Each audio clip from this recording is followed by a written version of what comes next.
Dedicated freight corridor सालों से railways ही पूरी दुनिया में एक प्राइमरी मीडियम रहा है ट्रांसपोर्टेशन के लिए। रेलवेज की एफिशिएंसी किसी भी तरीके के रोड ट्रांसपोर्टेशन से बहुत ज्यादा होती है। इसके बावजूद इंडियन रेलवेज की अगर हम बात करें तो साल दर साल आज़ादी के बाद में हमारे देश के रेलवेज का फ्रेट ट्रांसपोर्टेशन का शेयर नीचे गिरता ही जा रहा था, जबकि रोड ट्रांसपोर्टेशन का शेयर बढ़ते जा रहा था। इसके पीछे का कारण ये था कि रेलवेज टाइम के हिसाब से बहुत ज्यादा इनएफिशिएंट है। दशकों पुराने रेल लाइन्स पर फ्रेट चलाने के कारण इनमें एफिशिएंसी नहीं मिल पा रही थी। दोस्तों, हमारे देश में फ्रेट ट्रेन्स को कुछ सालों पहले तक बहुत ही ज्यादा बेकार ट्रीटमेंट दी जाती थी। यानी पैसेंजर ट्रेन्स के लिए कभी भी कोई भी फ्रेटर को रोक दिया जाता था, डाइवर्ट कर दिया जाता था, और इन चीज़ों के कारण आप अगर कोई बिजनेसमैन फ्रेट ट्रेन्स के द्वारा सामान भेज रहे हो तो आपको पता ही नहीं होता था कि आपका सामान पहुंचेगा कब। ये जानकर दोस्तों आपको हैरानी होगी कि हमारे देश में कुछ साल पहले तक फ्रेट ट्रेन का कोई टाइम टेबल ही नहीं हुआ करता था। यानी जब आप अपना सामान किसी भी जगह से कहीं भेजते हो तो सामने वाले को कोई भी टाइमिंग नहीं मिलता था कि उसे कब स्टेशन पर जाना है अपना सामान कलेक्ट करने के लिए। ये सब कुछ भगवान भरोसे चलता था, क्योंकि ट्रेन कब रोक दी जाए, कहाँ पे डाइवर्ट कर दी जाए, कहीं पर टर्मिनेट कर दी जाए, इस चीज के लिए कोई गारंटी नहीं थी। और इन्हीं कारणों के कारण बिजनेस ट्रेन को चूज नहीं करते थे और रोड्स पर ही अपना फोकस देने लगे। लेकिन दोस्तों, इसके कारण दूसरी समस्याएं खड़ी होनी शुरू हुई। ट्रेन जितनी ज्यादा सामान ढो सकती है, ऑब्वियसली रोड उतना नहीं ढो सकता। साथ साथ इसके कारण हमारे देश की सड़कों पर कंजेशन, पॉल्यूशन, रोड मेंटेनेंस सब चीज़ों पर असर होने लगा, और यहाँ हमारे देश की इंडस्ट्री पर काफ़ी बुरा असर हुआ। इसके कारण दोस्तों India one of the worst countries बन चुकी थी दुनिया में, जहाँ पर लॉजिस्टिक्स बहुत ज़्यादा महंगा है। और दोस्तों, लॉजिस्टिक्स कोई छोटा पार्ट नहीं होता है किसी भी इंडस्ट्री के लिए, ये एक बहुत बड़ा चंक होता है एक्सपेंसेस का। अगर दोस्तों दुनिया को देश में आगे बढ़ना है, इंडस्ट्रियलाइज होना है, तो उसके लिए बहुत ज़रूरी था कि वो लॉजिस्टिक्स पर ध्यान दे और रेलवेज जो हमारी देश का इतना बड़ा एसेट है उसे अपग्रेड करे। इसलिए साल 2006-7 के आसपास में एक प्रिंसिपल अप्रूवल दिया गया इस समस्या को मिटाने के लिए, जो था डेडिकेटेड फ्रेट कॉरिडोर। दोस्तों, नाम से भी पता चलता है कि ये एक ऐसा गलियारा होगा जो सिर्फ और सिर्फ मालगाड़ियों के लिए बना होगा।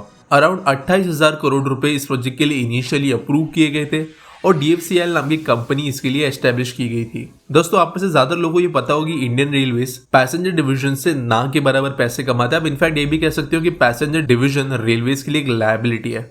लेकिन फ्रेट एक ऐसा भाग है रेलवेज का जो उसे पैसे कमा कर देता है, और इसके कारण इसे मैक्सिमाइज करना रेलवे के लिए ही ज्यादा बेनिफिशियल था। और आज जो बॉटलनेक बन चुका था रेलवेज की ट्रैक कैपेसिटी, ट्रैक की स्ट्रेंथ फ्रेट रेस चलाने के लिए, उसे दूर करने के लिए दो मेन कॉरिडोर्स प्लान किए गए थे। पहला था वेस्टर्न डेडिकेटेड फ्रेट कॉरिडोर या WDFC, और ईस्टर्न डेडिकेटेड फ्रेट कॉरिडोर या EDFC।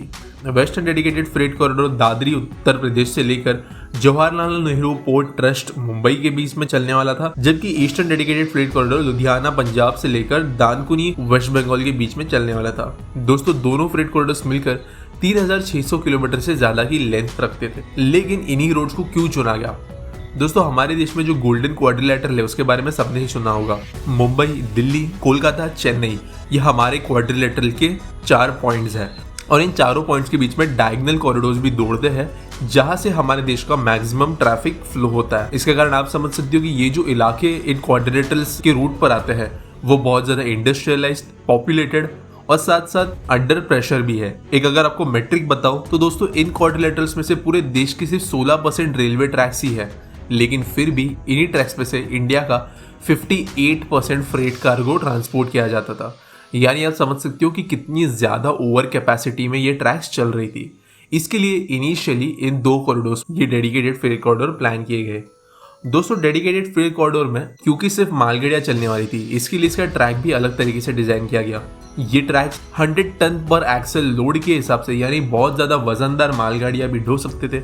आज जो एवरेज 40 से 50 की स्पीड में मालगाड़ियां नॉर्मल ट्रैक्स पे चलती है, उसके बजाय डेडिकेटेड फ्रेट कॉरिडोर पे 100 किलोमीटर पर आवर की स्पीड से भी ट्रेन दौड़ पाएगी। फ्रेट ट्रेन जो 1.5 किलोमीटर लंबी हो, जिनकी विड्थ 3660 मिलीमीटर हो, साथ साथ 7.1 मीटर की हाइट क्लियरेंस के साथ में बना हुआ ये दुनिया का अकेला फ्रेट कॉरिडोर था। साथ साथ डबल स्टैक शेप कंटेनर्स जो इलेक्ट्रिक लोकोमोटिव्स के द्वारा ढो किए जाए, जिनमें 15,000 टन तक का लोड हो सकता था। इसे इम्प्लीमेंट करने वाला भी डेडिकेटेड फ्रेट कॉरिडोर दुनिया का पहला रेलवे सिस्टम था। इसके अलावा 800 इलेक्ट्रिक लोकोमोटिव्स जो 12,000 हॉर्स पावर की हो, इतने ज़्यादा पावर के इतनी बड़ी डिप्लॉयमेंट किसी भी जगह पर इलेक्ट्रिक लोकोमोटिव्स की आज तक दुनिया में कहीं पर भी नहीं हुई है और एल्स्टॉम के द्वारा हमारे डेडिकेटेड फ्रेट कॉरिडोर में इन लोकोमोटिव्स को डिप्लॉय किया जा रहा है। इसके अलावा GSM based railway tracking system जो हमारे देश में आज तक नहीं हुआ था, एक भी लेवल क्रॉसिंग पूरे के पूरे डेडिकेटेड फ्रेट कॉरिडोर के 3,600 किलोमीटर में नहीं है। और इसके अलावा अब तक पूरा खुला न होने के बावजूद already dedicated freight corridor railways को पैसे कमाकर दे रहा है। इसके कारण आप समझ सकते हो कि ये कितना महत्वपूर्ण प्रोजेक्ट था। करेंट स्टेटस की बात करें दोस्तों, तो हमारे देश के दोनों ईस्टर्न और वेस्टर्न डेडिकेटेड फ्रेट कॉरिडोर में 98.93% लैंड एक्वायर हो चुका है। कई सेक्शंस में ऑलरेडी ट्रेन चलना शुरू हो गई है। अब तक 1600 से ज़्यादा ट्रायल्स भी लिए गए हैं और अब तक सब कुछ सक्सेसफुल रहा है। आप ऐसा कह सकते हो कि वेस्टर्न और ईस्टर्न दोनों डेडिकेटेड फ्रेट कॉरिडोर मिड 2021 तक अपनी पूरी लेंथ में खुल जाएंगे और पूरा का पूरा फ्रेट यहाँ पर शिफ्ट हो जाएगा। दोस्तों वैसे बहुत बड़े चंक का हमारा फ्रेट जो है वो ऑलरेडी डेडिकेटेड फ्रेट कॉरिडोर्स पर शिफ्ट कर दिया गया है। इसके कारण इसे हम काइंड ऑफ एक पार्शियली कंप्लीटेड प्रोजेक्ट भी मान सकते हैं, लेकिन एक्चुअल में इसका पूरा एंड टू एंड कंप्लीशन खत्म हो जाएगा साल 2021 में। इसके अलावा दोस्तों जो हमने स्टार्टिंग में डिस्कस किया गोल्डन क्वाड्रिलेटरल के बारे में, हम स्टार्टिंग से ये नहीं भूले थे कि जो बचे हुए नोड्स हैं हमारे क्वाड्रिलेटरल के, उनमें भी फ्रेट कॉरिडोर बनाना पड़ेगा और इसके लिए कुछ और फ्रेट कॉरिडोर्स को अप्रूवल दे दिया गया था साल 2018 में। इन पर दोस्तों अभी प्रिलिमिनरी बेसिस पे काम चालू है, कहीं कहीं पर ग्राउंड वर्क भी शुरू है और जब ये पूरे के पूरे फ्रेट कॉरिडोर्स तैयार हो जाएंगे तब दोस्तों आप कह सकते हो ये मेजर आर्टरीज होगी हमारे देश के इंडस्ट्रीज के लिए। यहाँ से ट्रांसपोर्ट करने के लिए छोटे बिजनेसेस बड़े बिजनेसेस दोनों के लिए बहुत ज़्यादा फायदेमंद होगा। रेगुलर टाइम ड्यूरेशन और लिमिटेशन के साथ में यहाँ पर ट्रेन चलने के कारण रिलायबिलिटी यहाँ पर बहुत ज़्यादा बढ़ जाएगी।